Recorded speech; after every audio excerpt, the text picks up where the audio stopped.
أعوذ بالله من الشيطان الرجيم. بسم الله الرحمن الرحيم.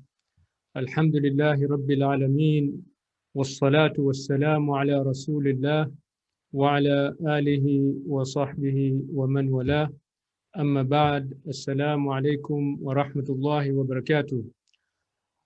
Welcome back to our discovery journey, how Islamic civilization and sciences impacted the West. This is part 6. And I'm your presenter, Hafidh Al-Rawahi. This part will focus on two areas: trade and commerce and agriculture. And these are the references that I've used to prepare this talk. So we start with trade and commerce. Trade and commerce have a long tradition in Islam. Even the Prophet Muhammad ﷺ and his companion were participating or were involved in trade and commerce. What is interesting is trade and commerce in the Muslim world were governed by a well-developed body of Islamic legislations and rules that are based on the Quran and on Sunnah and on Maqasid al-Sharia, which covers various areas or aspects of trade and commerce, including contracts, bills of exchange, bills of payment, personal and commercial loans, also associations and partnerships, and general market conduct. Now, for a millennium, Muslim world was a powerhouse of scientific knowledge, innovation, and cultural influence, and therefore it is naturally that all this was driven by a massive economy with international trade and commerce that link all the three known continents that Europe, Africa, and Asia. Now, also Muslim craftsmen and entrepreneurs, they were producing a variety of highly demanded goods across many industries and at a very fast rate and with great leaps in technology. Quoting a historian, Alfred E. Leiber, from his writings, Eastern Business Practices and Medieval European Commerce, he said the merchants of Italy and other European countries, they obtained their first education in the use of sophisticated business methods from their Muslim counterparts. And he was referring at the time when Europe was starting to pull itself from the Dark Age. So we're talking about around the 12th, 13th century. He also said that the Arabs not only extended their military conquest, but also succeeded in developing long-distance trade and international commerce on a scale which surpassed anything known before. And of course, that time, it was favorable for the Muslim to have this unhindered growth in trade and commerce. Now, starting from the 12th century, when Europeans, they began to experience this economic revival as they were moving away from Dark Ages, the first country or city-states of Italy, they were the first one to experience economic revival because they were participating in trade and commerce just by being in the close proximity within Mediterranean. So you have these city-states, Pisa, Florence, Genoa, Venice. There's a lot has been written about trade. And Sicily, of course, it was Muslim. And then by 12th, 13th century, it was already taken by the Normans. And therefore, these are the areas that actually started to experience. So Italy has a big role in the rise of trade and commerce mechanism in the West, just because of its link with the Muslim world. Now, Italian merchant ships, they already began to frequent Muslim ports in the North Africa, in Egypt, in Anatolia, all right, all the way even in the Fertile Crescent for merchandise exchange. And this is where merchants were exposed to Muslims' trade and commercial practices.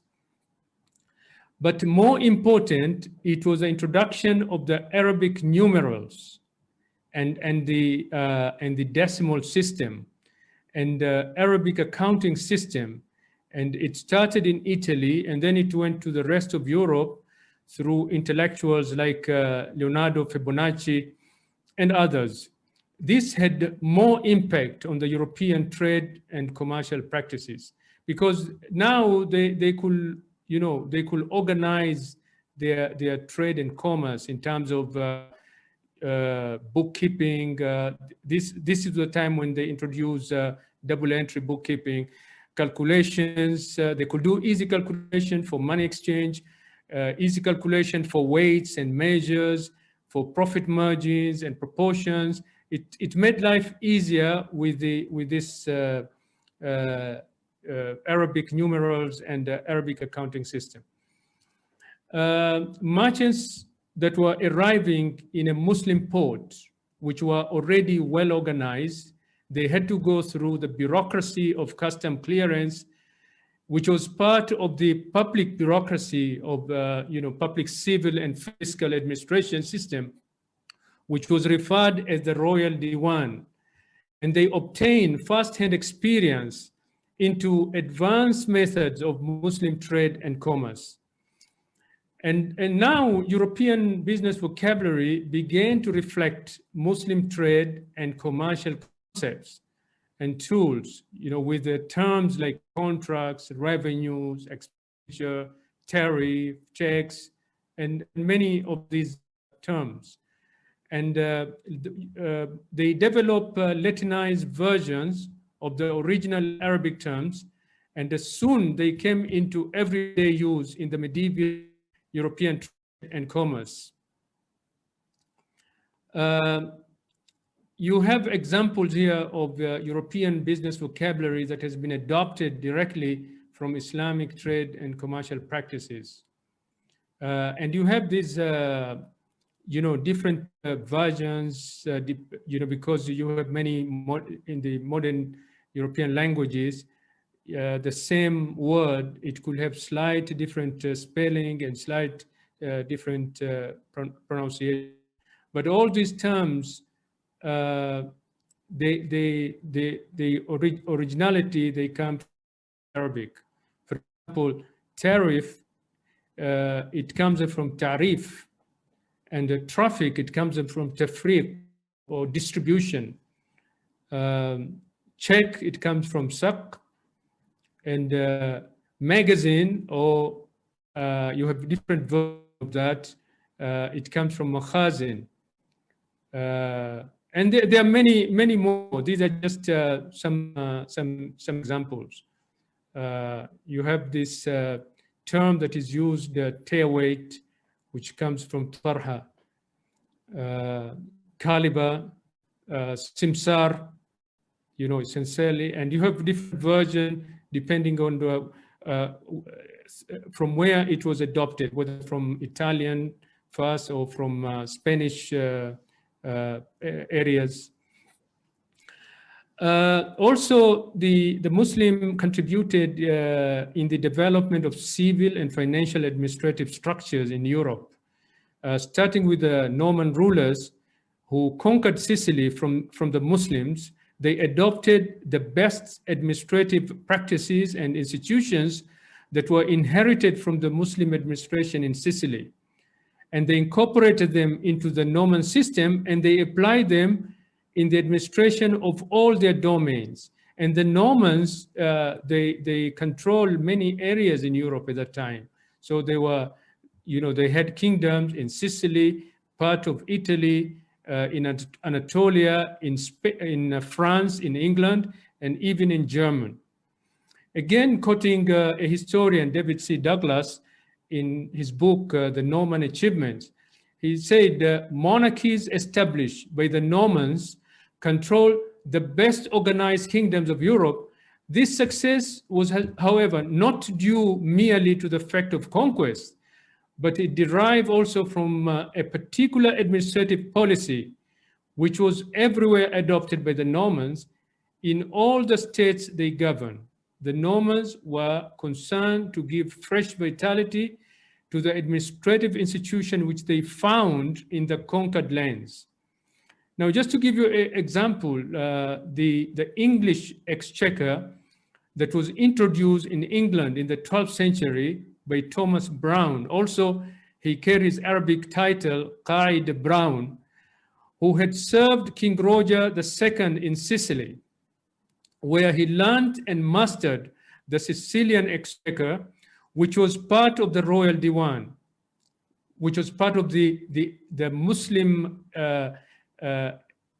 bureaucracy or administrative system of civil and the financial system.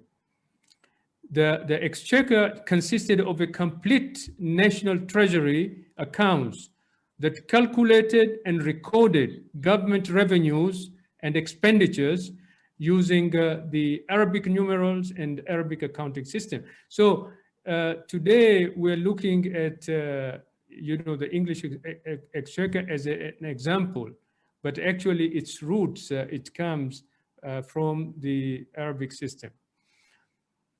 There are also Muslim literature related to trade and commerce, which was centuries ahead of Europeans. For example, to quote Al-Shaybani's Kitab al-Iktisab fil al-Rizq and Al-Dimashqi's Kitab al-Ishara ila Mahasin al-Tijara. These two books, they formulated economic concept of free market, which later, 500 years later, influenced European Renaissance thinkers like Adam Smith and others. More influential was the 14th century Ibn Khaldun's Muqaddimah, which is available in English translation if anybody is interested to read, which formulated the economic theories of production, of consumption, distribution, labor market, taxes, value, money, even economic growth. Ibn Khaldun is considered as the father of the field of economics and has heavily influenced Western economic thought. He laid down the foundation of what Western economic thinkers like Keynes and others who came later, to build upon. I remember this quotation, President Reagan, the late President Reagan, who was the 40th president, who died in 2004, he cited Ibn Khaldun as an early exponent of supply-side economic theory, on which his administration claimed to have based most of his economic policies. And Reagan had a very successful economic policies. Even, the people they're studying today, and popularly they refer to as Reaganomics. You can read this from New York Times 1981 article. Just for some of you who might be interested, what is supply-side economics theory? This theory holds that increasing supply of goods translate to countries' economic growth. That means what Reagan's administration did, they formulated a fiscal policy that cut taxes, lowered interest rates, deregulated industry in order to increase production and therefore to grow their economy. And this idea, they got it straight from the 14th century Muslim thinker Ibn Khaldun. Amazing. There was a vast network of trade and commerce that stretched over the Muslim world, consisting of a diverse collection of merchants and goods. Travelers in those days, they travel or they flowed along with their goods, whether in land trades with caravans or in sea trade. Unlike today, technology, you can order things without needing to travel. The port of Malaga in southern Spain was center of immense traffic, and it was visited by traders from all over the known world at that time. Also, Alexandria was also a major port of the mouth of the Nile Delta, spilling into the Mediterranean Sea. The land trade passing along the Silk Route connecting the Middle East and Asia, and you have the sea trade passing along the spice route connecting the Mediterranean shore of North Africa and Europe, and for goods coming by sea from Indian Ocean and through Red Sea. So these are the major routes. Now, Muslim caravans were huge processions of people, their goods and animals that travel enormous distances, and they reach the farthest horizons. These traders who went as far as China in their caravans along the Silk Route that bound the distant lands to India, to Persia, to Syria, Egypt, all the way to Spain.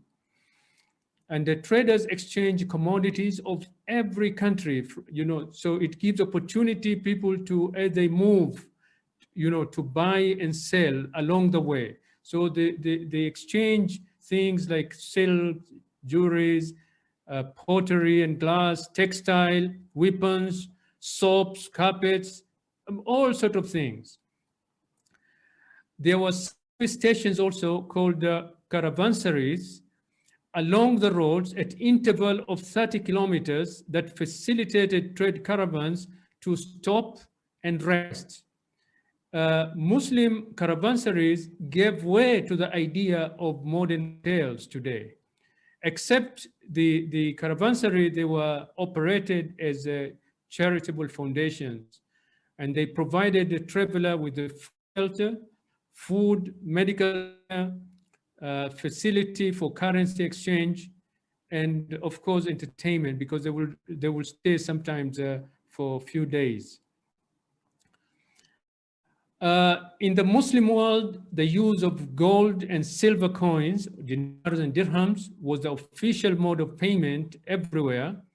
And it was Umayyad Khalifa Abdul Malik ibn Marwan, who ruled in the 7th and 8th century.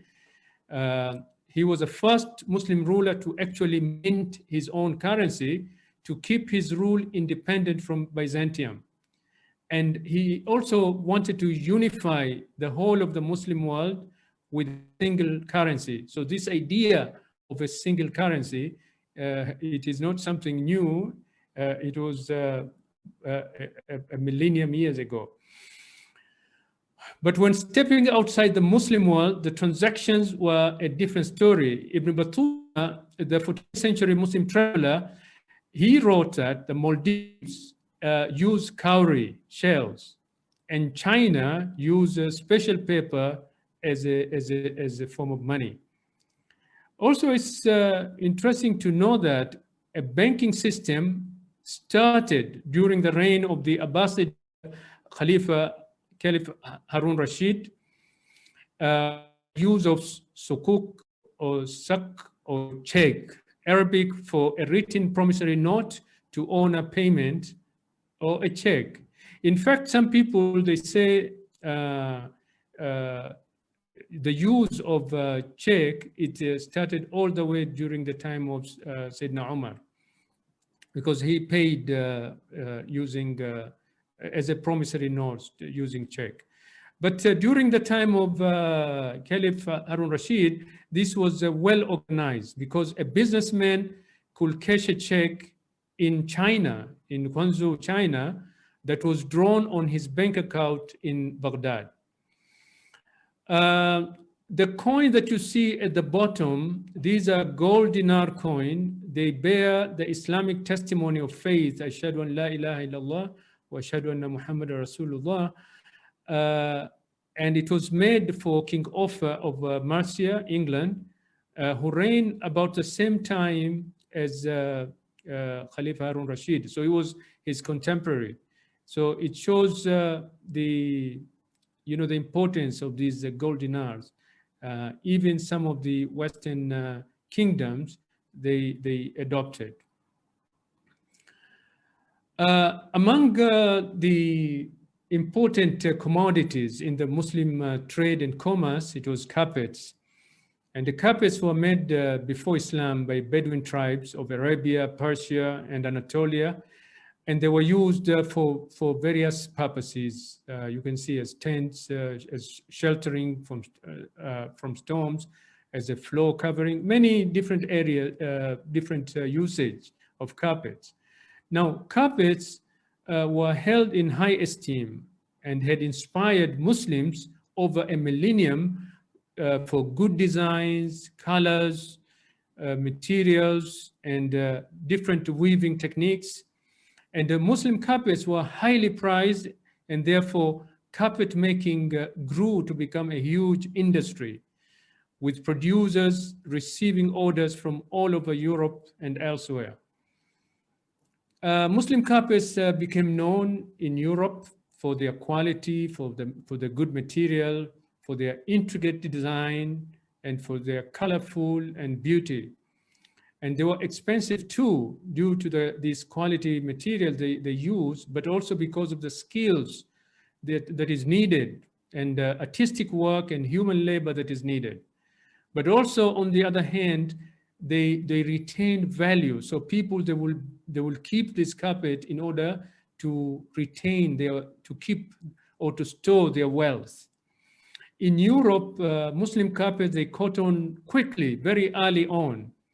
And soon they became a status symbol in the royal palaces and houses of wealthy people. For example, King Henry VIII, who ruled England in the 16th century, he owned more than 400 Muslim carpets. And Europeans later on, especially in England and Belgium, they started to imitate production of carpets from the Muslim by using machines, starting from 18th century onwards. But people still have high regard for the handmade Muslim carpets, for their quality, for their material, for their design, for their beauty, and for their value retention. If we look at European paintings that were made in the late medieval period, like 14th, 15th century, you can see actually how Muslim carpets were used, and therefore reflect how people thought about them. So these famous paintings, the one at the top on the left is Madonna by Jan Bayek, I think is a Dutch artist, and you can see she's sitting on this beautiful Muslim carpet. So all the pictures, especially these religious paintings, they were using the Muslim carpets with nice Islamic designs. And even today, Muslim carpets have remained in the West as part of interiors for public buildings and private homes, especially of wealthy people. These pictures of rooms in the White House, and they all have these nice carpets from the East. Another important commodity in the trade and commerce during that time is textile. So textile were a commodity that also drove much of the medieval trade and became exceptionally important for the world economy, actually, not just for the Muslim. So Muslim had advantage in the production of cotton, for example, in places like Egypt and India. And by mid-9th century, the textile industry of Muslim Spain had earned international reputation and it really fascinated Europeans. So Andalusian silks with golden borders and ornamentations were favored for royal occasions in Europe. For example, Andalusian silk was used in the marriage of Portugal Queen Beatrice, and Pope Sylvester II was buried in luxurious Persian silk cloths. Also, Castilian Queen Elena as a bride of King Edward I, was given Andalusian silk and carpets as a precious items for her dowry. That shows how important they were and how they were admired. Some cities were famous for their products. So each city kind of specializes in particular, aspect of textile. And some textile products still bear their Muslim names today. For example, muslin, it comes from Mosul in Iraq, and Damask, it comes from Damascus. These names are international today in all languages. If you can Google this in Italian or in German, or you can find these products from Amazon.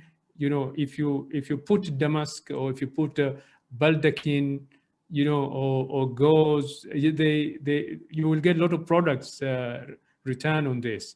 So Damask comes from Damascus, and baldaquin comes from Baghdad. Gauze comes from Gaza, and satin comes from Zaytuni, or named. It's a city port that was named by Muslim.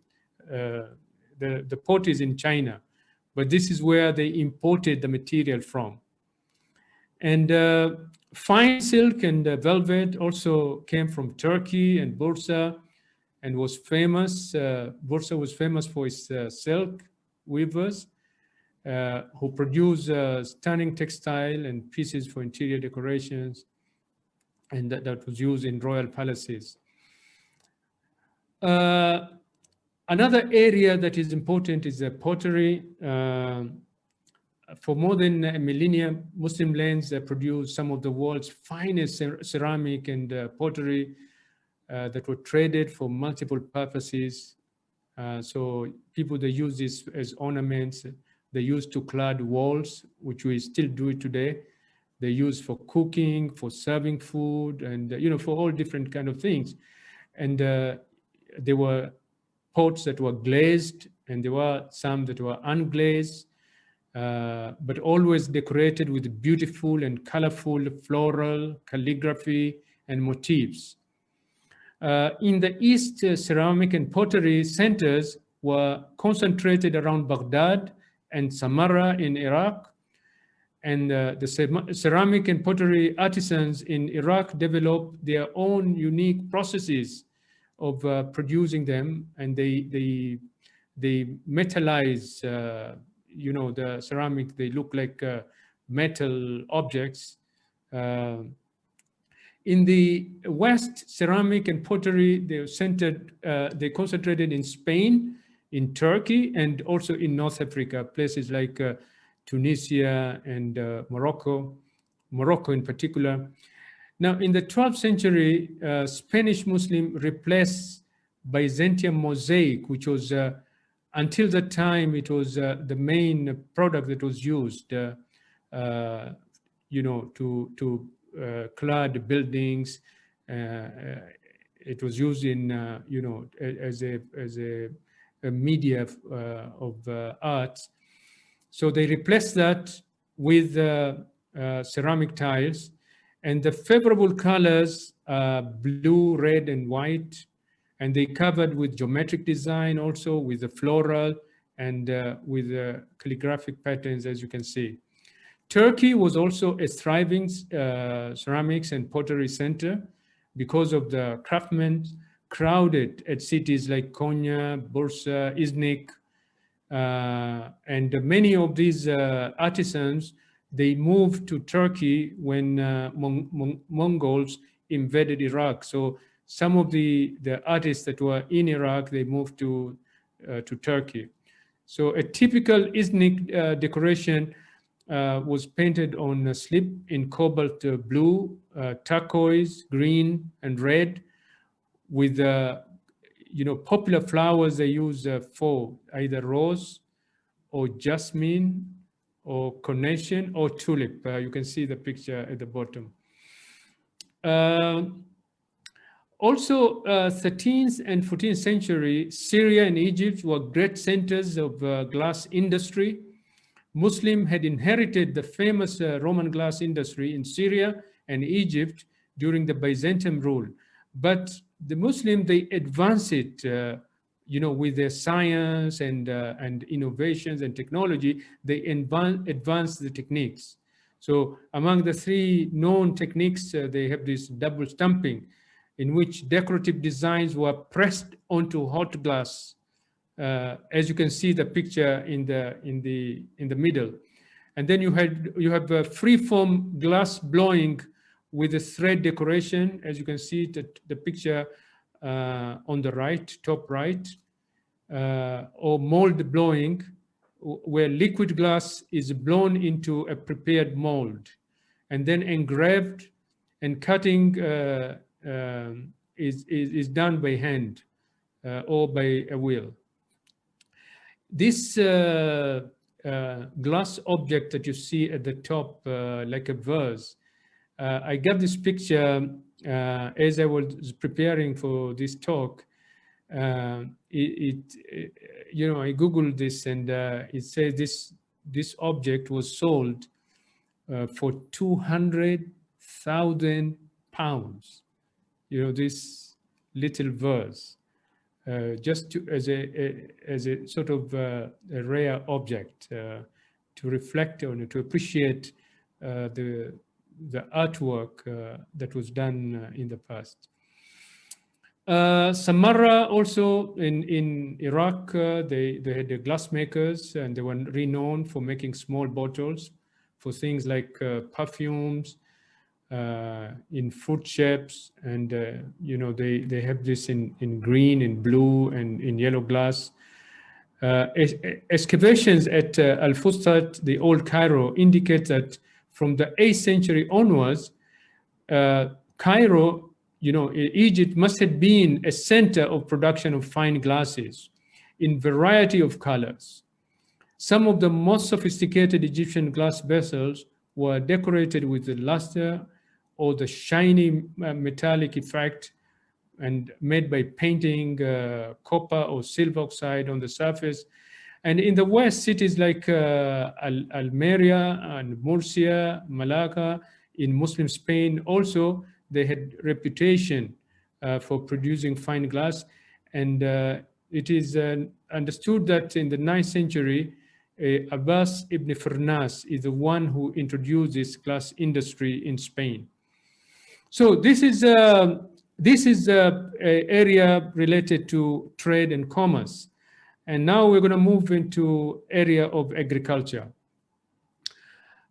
Today, we consume varieties of food that is not necessarily grown here locally. Everything comes from abroad, and, we can experience things from all over the world. But over a millennium ago, Muslims enjoyed also varieties of food that was locally produced. And the farmers were making all kinds of agricultural innovations at that time. They introduced new crops from all around the world. And it was interesting because Muslims, the Muslim civilization cover all the three continents. So you had the varieties. So Muslims also developed intensive irrigation systems and farming techniques, utilizing global knowledge, their knowledge of all these geographies they cover, but they will apply for local conditions. And also because they could use now scientific methods, because they have science, and they could experiment things. And they also promoted practical farming, which included new and innovative land ownership options. Because in Europe at that time, you had all these big landlords who owned the lands, and people, they work like slaves. But in the Muslim world, they introduced individual land ownership. So the Islamic agricultural revolution, it actually transformed the medieval regions, not only of the Middle East, but of the Western Mediterranean and the rest of Europe. And its legacy, it can be seen today. If we look at the landscapes, the farmland, the gardens of those regions. Also in the variety of crops that you can find today in Europe, and their Arabic origin names as well. In the agricultural system as well, agricultural terminology and institutions relating to irrigation, like the water tribunals, which are famous in Spain, in Portugal, in Sicily, and we can find that in Oman as well.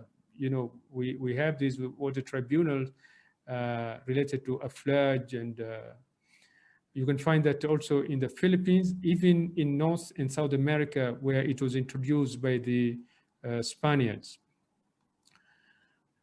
And Muslim also collected a corpus knowledge of earth sciences, because they grasped the importance and careful use of the earth resources long before Europeans. And they paid a lot of attention to the earth sciences and the environment.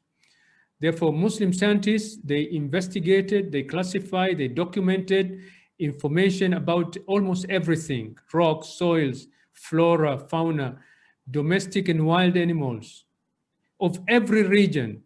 And they compiled this lengthy inventory of zoological and botanical species with a thorough analysis and classification.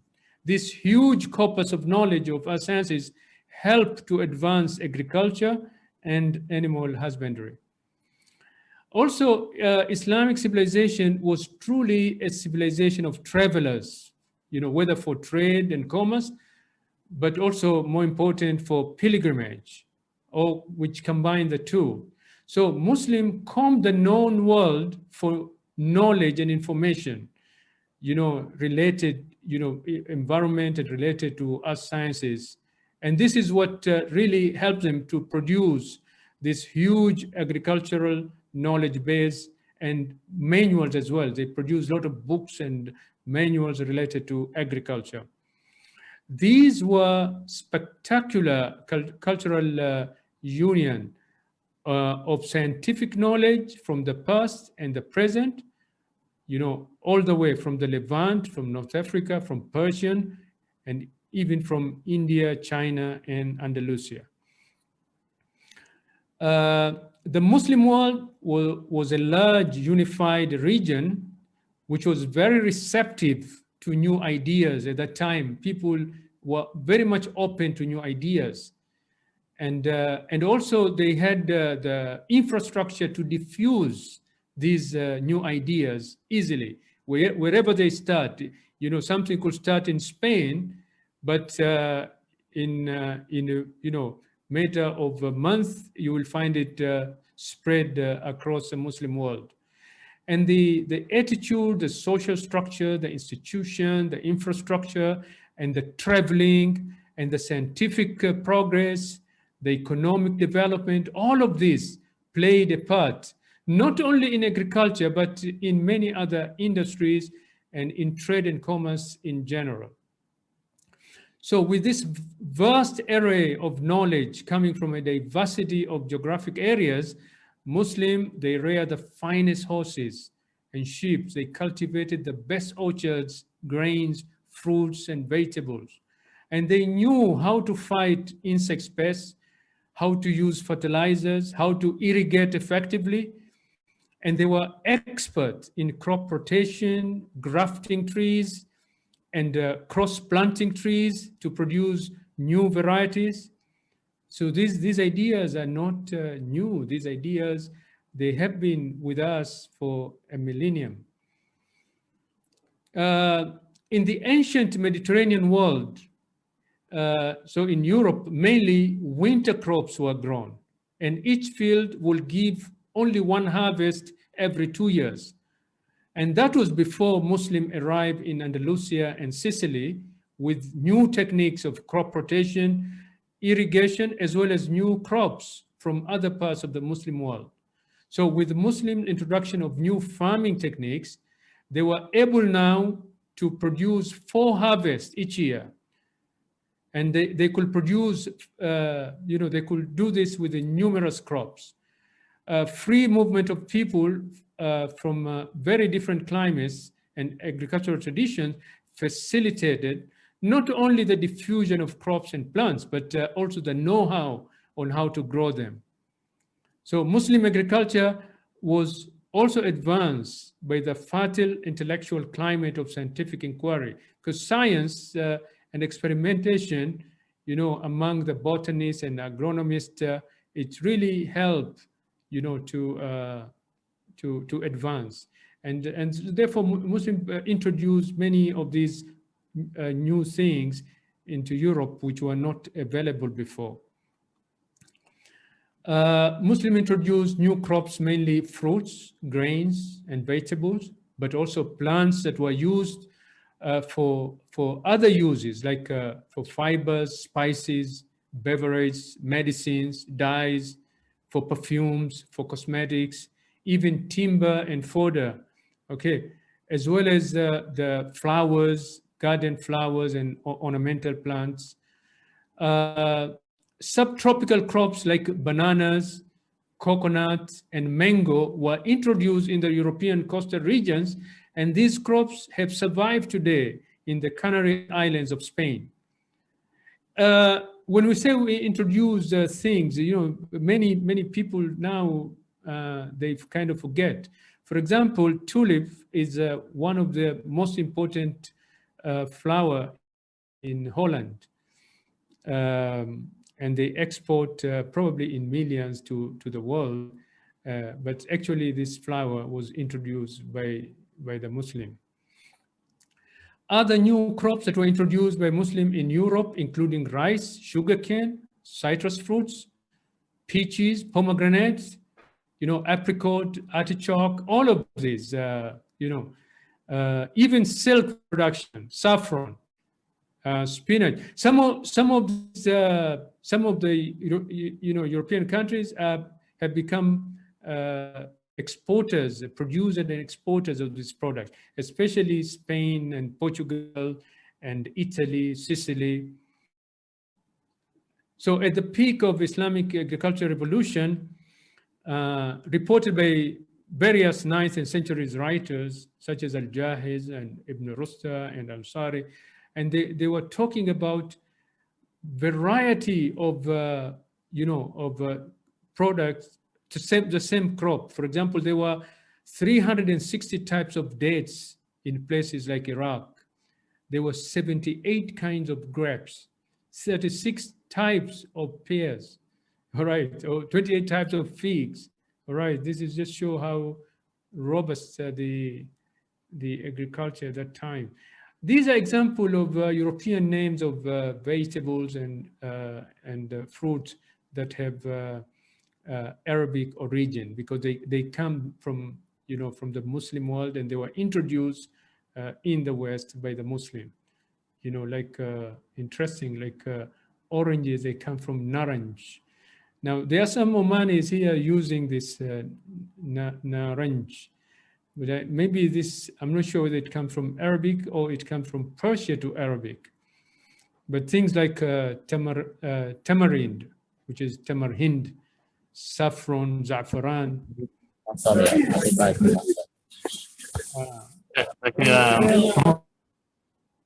Yes, Dr. Saleh, what did you say?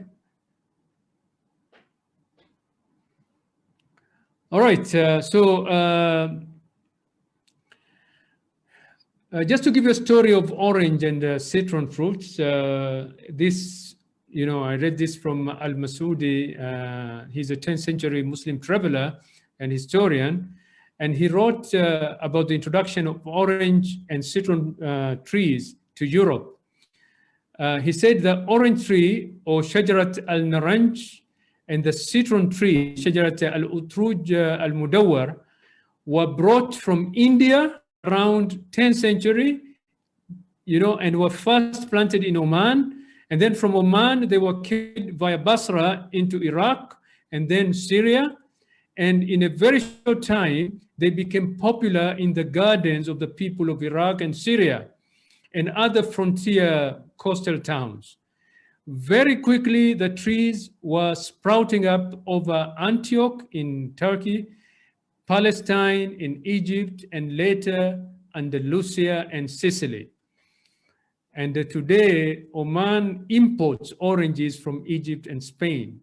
Spain and Sicily are also major exporters of oranges to other European countries. And it was the Spaniards who introduced orange farming to their colonies in North America and South America. So even if you get oranges from Florida, those are oranges that, you know, originally have a connection to Oman. Also, you know, the Muslim were innovative in the area of irrigation. Crops were now grown in all season, and including hot summers, and therefore crops, they needed more water than what was available, such as sugarcane, rice, cotton. All of these require a lot of water. There is a historian, Ibn Basal, who said the sugarcane had to be watered every week. Cotton had to be watered every 2 weeks. And rice had to be continuously submerged in water. And this is true because this is what we see today, how they, you know, how they irrigate these crops. Muslims became experts in raising water to guarantee a constant flow of by using both mechanical pumps and mechanical water wheels, or norias. You can find these in Syria today and in Spain as well. In Valencia, which is the agricultural part of Andalusia, it had 8,000 water wheels, or more than 8,000 water wheels, which were built to take water to the rice plantation and other farms.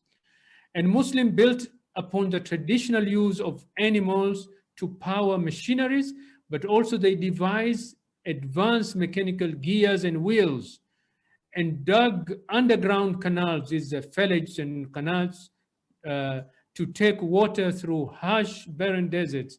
These are things that we can find in Oman, we can find them in Iran, we can find them in Spain, and they have been taken even in South America, in the Philippines.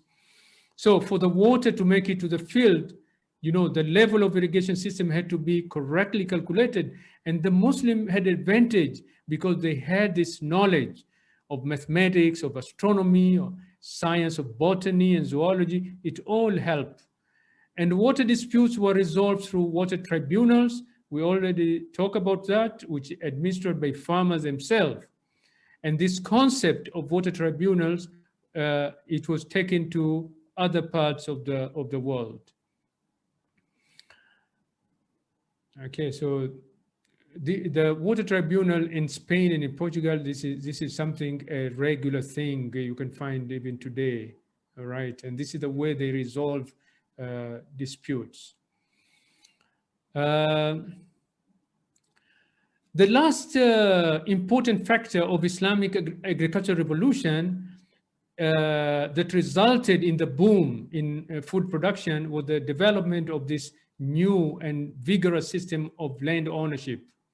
And this was moving away from medieval feudal system of European societies, where peasants work in misery, suffering, and exploitation of these big landowners.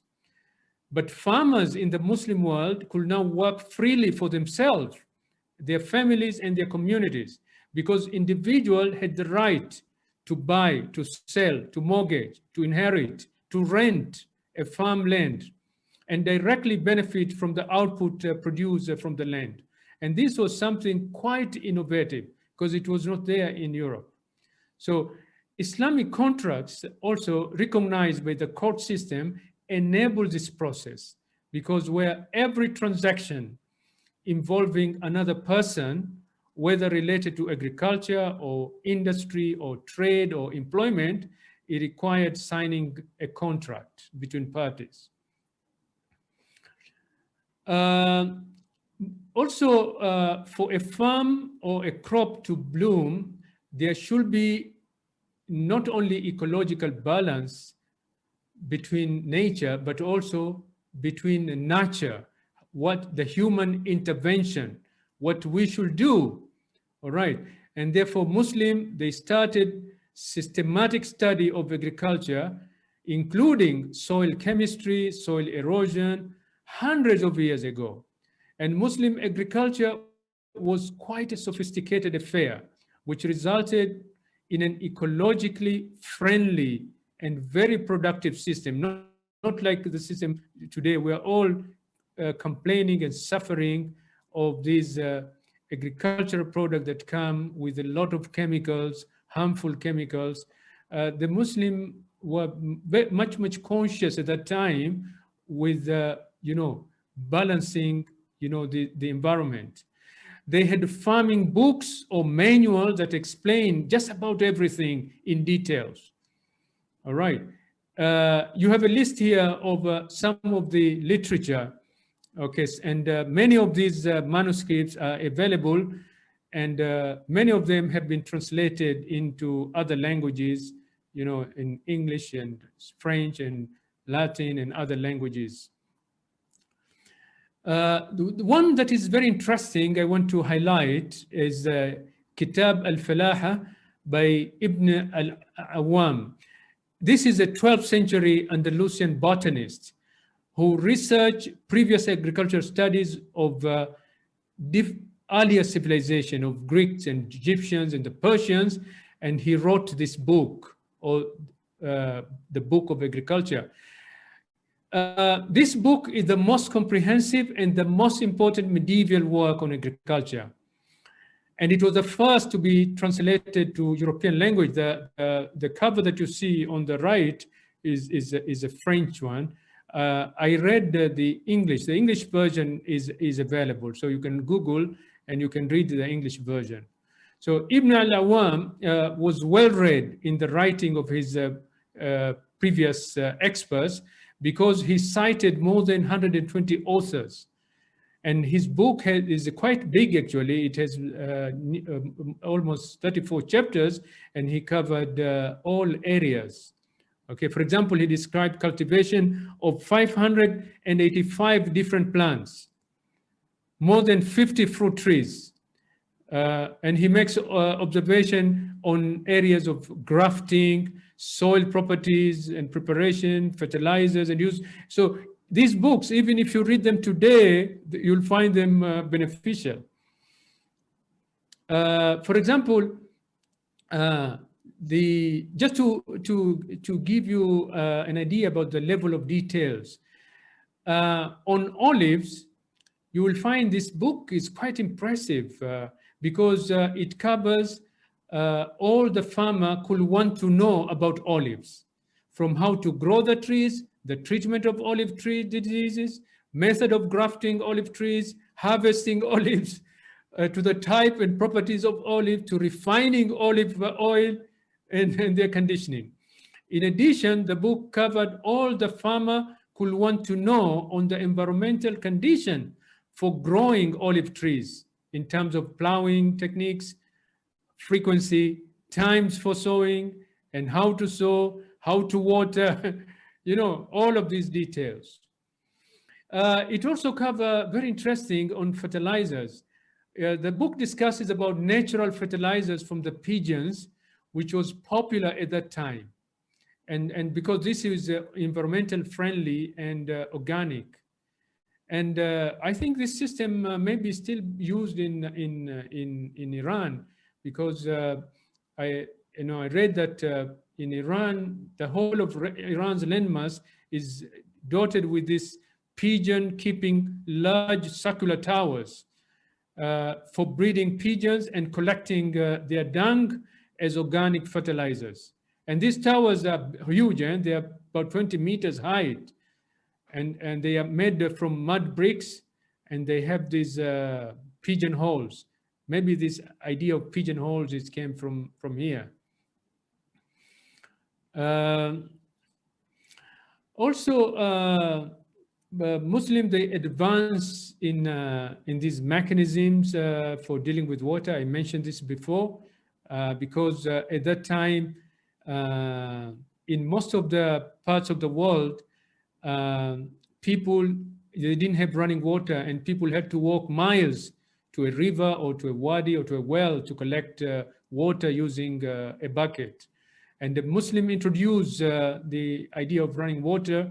So they devised new techniques to catch, to channel, to store, and to lift water.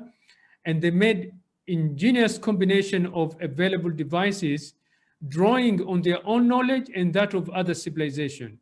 So we talk about these large water wheels or norias, but also they develop suction pumps, like the picture that you see at the top on the left, Al-Jazari pump, and the other one is Al-Taqaddin 6-cylinder valve that was used to siphon water. And of course, you have the picture of Norias. This one is in Hamas in Syria. There was also water management, culture.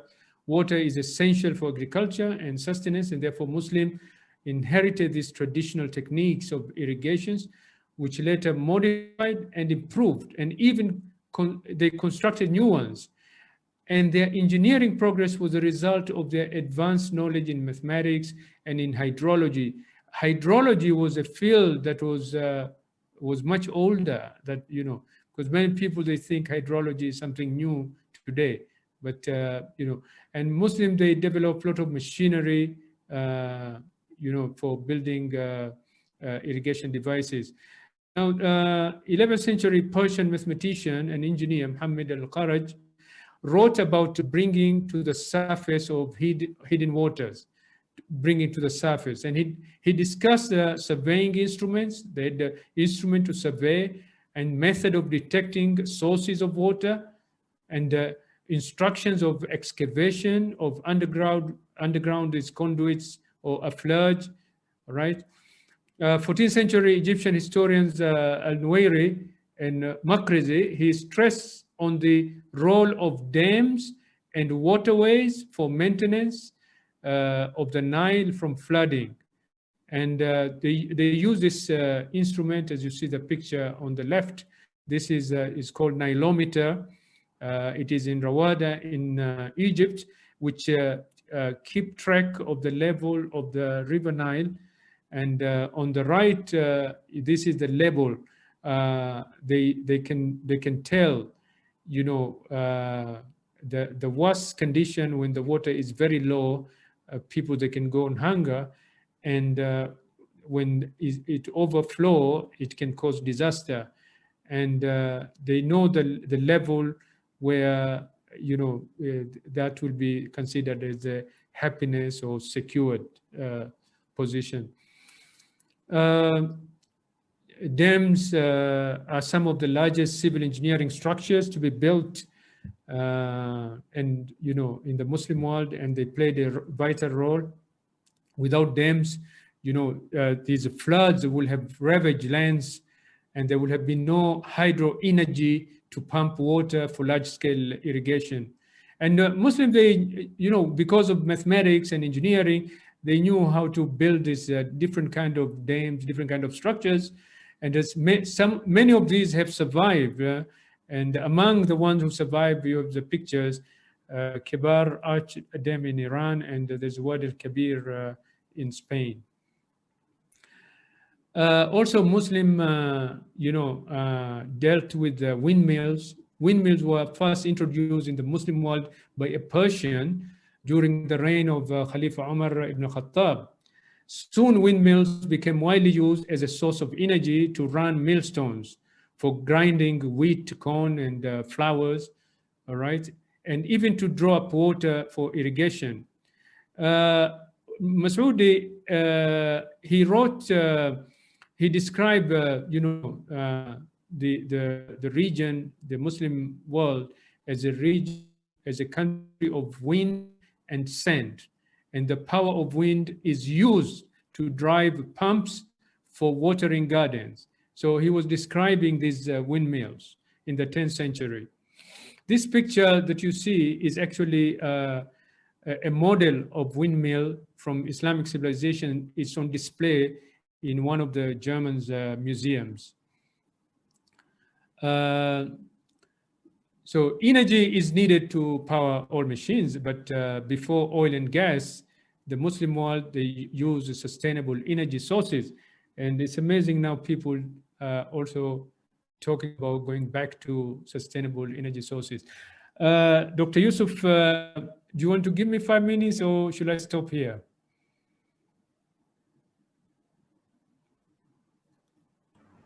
You can continue, Sheikh. I think this is your last slide according to the material you have. Okay. Yeah, continue. All right. So for a millennium, energy in the Islamic world came primarily from water that was harnessed in machines like crank rod systems and pumps, as we've seen, people like Al-Jazari and Taqaddin and others who introduced this, and they use these mills also to dry. They use the windmills to grind grains. Another source of energy in the vast desert of Arabia was the wind, and therefore this is common because the desert, you've got a lot of winds. Early windmills were a very huge structure, like 2-story buildings, and they were built on the towers of palaces, castles, or hilltops, or higher platform, as you can see the picture at the top. And on the upper story was the wheel where they capture the wind to turn the wheel, and then at the bottom you have the millstone, which is used here to grind the grains. But what is interesting is the introduction of windmill had a great effect on the science of mechanical engineering, because now, people started to think about mechanical engineering, and windmills were introduced to Europe in the 12th century by Crusades. Today, windmills are associated with Holland. When you talk about windmill, people, they think about Holland. And many people, even in Europe, they think they invented windmill. They forgot that this windmill in places like Holland they were actually introduced by the Muslims. Thank you. Now,